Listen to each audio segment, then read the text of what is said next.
안녕하세요, 핑플릭스입니다. 콜래버리티브 펀드의 모건 하우즈라는 분이 있는데요. 바로 이분이에요.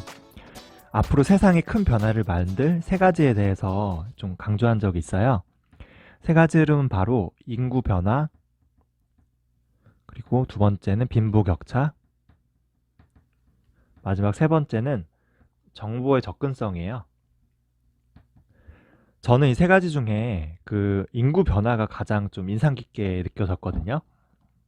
이 표를 보시면 1960년과 2020년, 2060년 이 100년 사이에 인구 변화를 나타낸 그래프예요.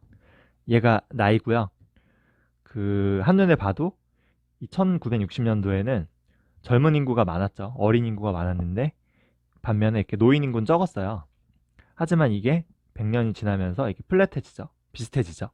즉 젊은 인구는 줄어들고요. 노인 인구가 많아진다는 뜻이에요. 그래서 이런 고령화 문제는 우리뿐만이 아니고 약간 글로벌적인 문제예요. 이건 이제 그 워킹 에이지, 일할 수 있는 젊은 인구가 지난 30년 동안 어떻게 변화했는지 나타내주는 그래프인데요. 보시면 정말 확실해요. 이거는 미국, 중국, 그리고 우리나라는 젊은 인구가 이렇게 많이 늘어났어요. 그리고 반면에 독일이나 뭐 일본, 러시아 등은 젊은 인구가 이렇게 좀 줄어들었죠. 특히 일본이 좀 많이 줄어들었죠. 그래서 젊은 인구가 많이 늘어나면요.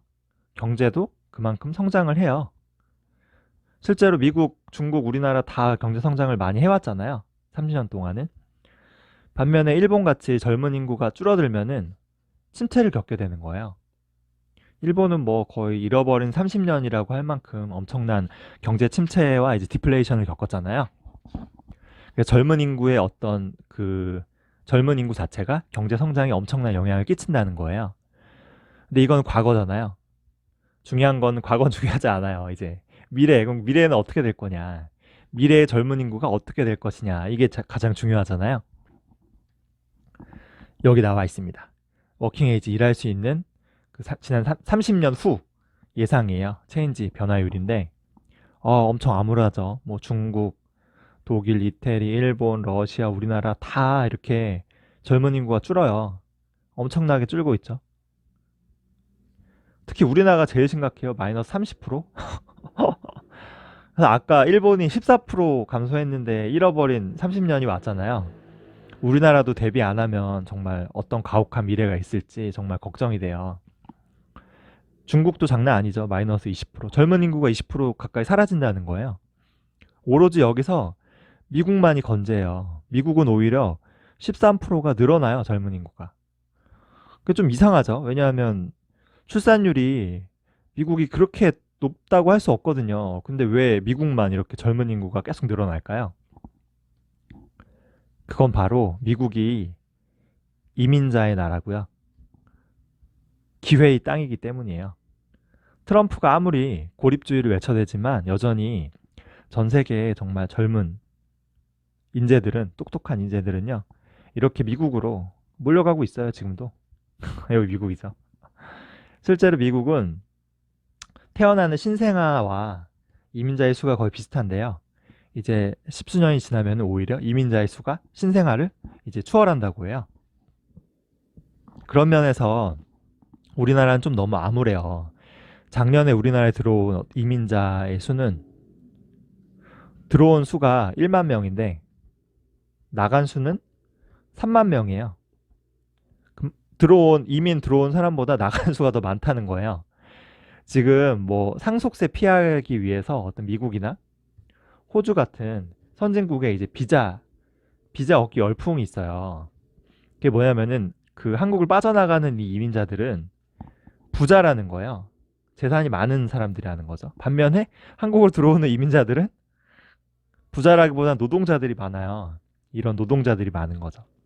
그래서 그 전 세계에 정말 이런 젊은 인재들이 들어오는 미국과는 우리나라는 좀 뭐 양적으로도 그러고 질적으로도 좀 많은 차이가 있다고 볼 수 있어요. 그저 나이만 어린 이런 기술도 교육도 제대로 받지 못한 노동자들보다는 교육도 잘 받고, 그죠? 똑똑하고 스마트한 그런 젊은 인재들의 유입이 중요해요. 젊은 인재에서 이 젊음보다 인재가 훨씬 더 중요한 거예요. 결국 미래 국가 경쟁력은 인재, 즉 사람이 될 수밖에 없어요. 유능한 젊은 인재들이 몰리는 국가는 쉽게 무너지지 않아요. 근데 이거는 기업도 똑같아요. 유능한 젊은 인재들이 몰리는 기업은 쉽게 무너지지 않거든요. 그럼 이 젊은 인재들이 몰리는 국가는 아까 미국이라고 했는데, 그렇다면 가장 일하고 싶어하는 기업은 어디일까요? 이런 기업에 투자하면 되잖아요. 사실 저는 그런 젊고 유능한 인재가 사실 아니에요. 하지만 그런 젊은 유능한 인재들이 몰리는 기업에는 투자할 수 있잖아요. 투자는 가능해요. 정신승리 아닙니다. 예. 저는 아니지만 그런 인재들 몰리는 기업에 투자는 할 수 있다. 그래서 전 세계 그 12개 국가에서 이제 대학생, 대학원생 대상으로 이제 설문조사를 했어요. 어느 기업에서 일하고 싶으냐? 그 결과인데요.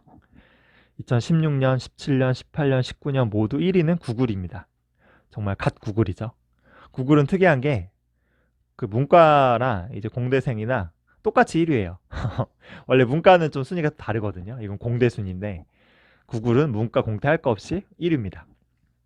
2위는 마이크로소프트, 애플도 3위.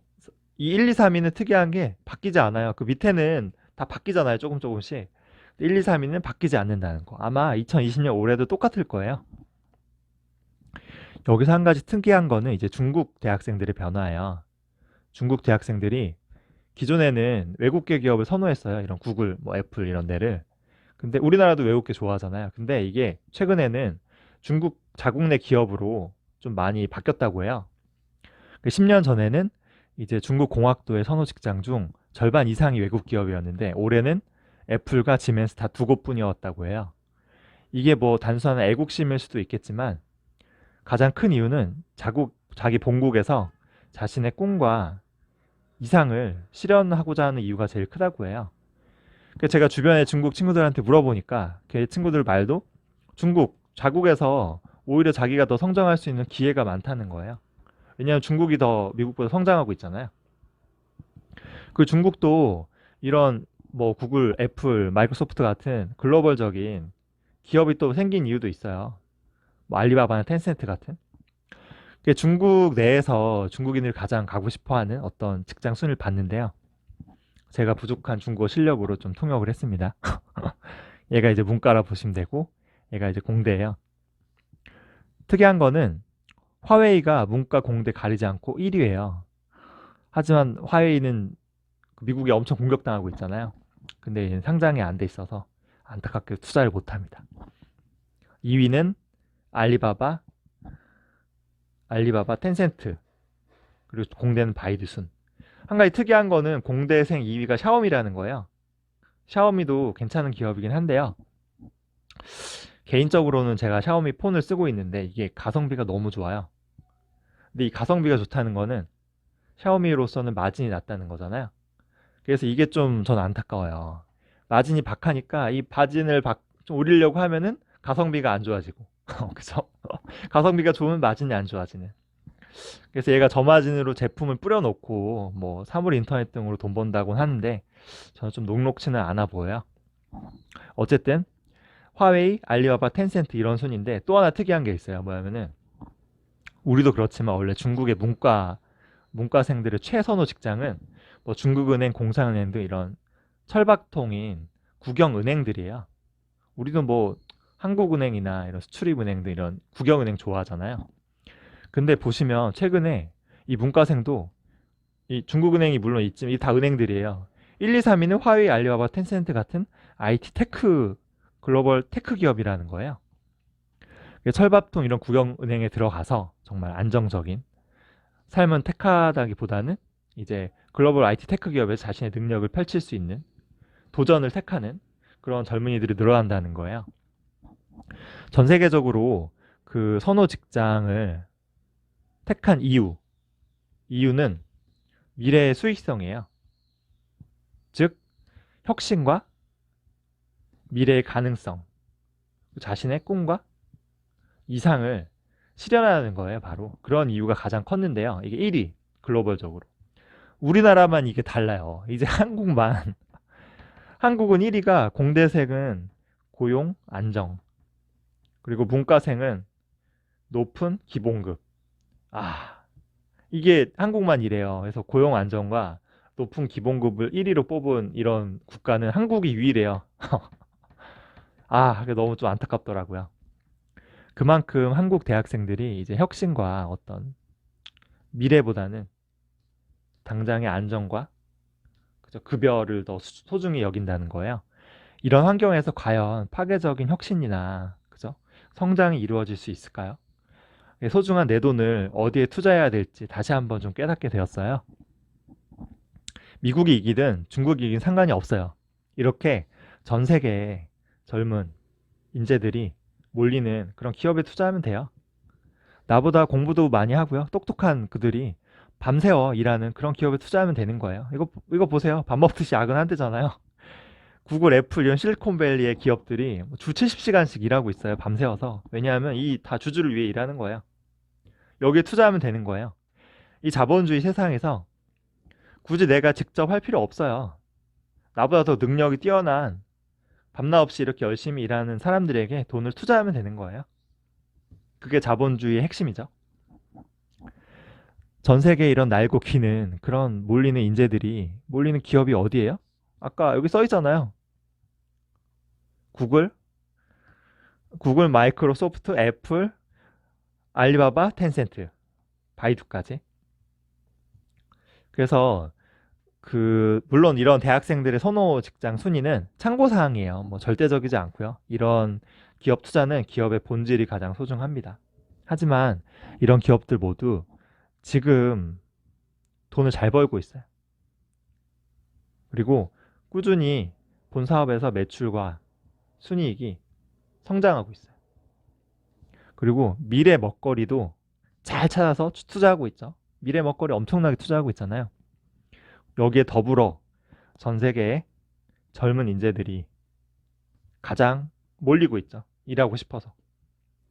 그리고 이렇게 젊은 인재들이 일하고 싶어 하는 이유가 어떤 고용의 안정이나 뭐 기본급 이런 게 아니라 본인의 꿈과 이상을 펼쳐 보이려는 어떤 미래의 비전 때문이잖아요.